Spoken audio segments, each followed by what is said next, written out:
In the name of Allah, the entirely merciful, the especially merciful.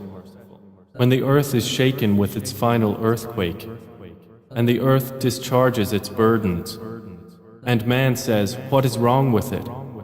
That day it will report its news, because your Lord has inspired it. That day the people will depart, separated into categories to be shown the result of their deeds.